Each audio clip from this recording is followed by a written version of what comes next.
नमस्कार, वसुंधरा किचनमध्ये तुमचं मनापासून स्वागत आहे। आज आपण बनवणार आहोत बाजारासारखी कुरकुरीत पापडी घरच्या घरी। एका परातीत 2 कप मैदा, अर्धा कप कॉर्नफ्लॉवर व मोठे 3 चमचे गरम कडकडीत तेल घालू। प्रथम चमच्याने मिक्स करू, नंतर थंड झाले की हाताने मिक्स करू। मैद्याला छान मऊसरपणा येतो, मुटका होतो।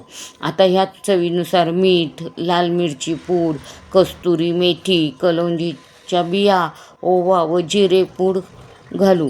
हिंग घालू।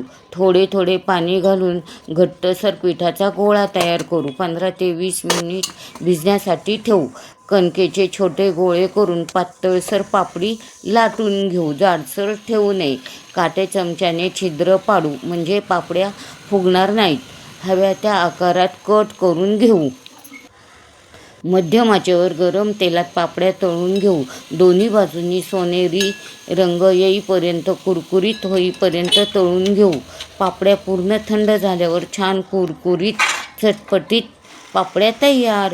रेसिपी आवडली तर व्हिडिओला लाईक, शेअर आणि वसुंधरा किचनला सबस्क्राईब करायला विसरू नका। पुन्हा भेटूया।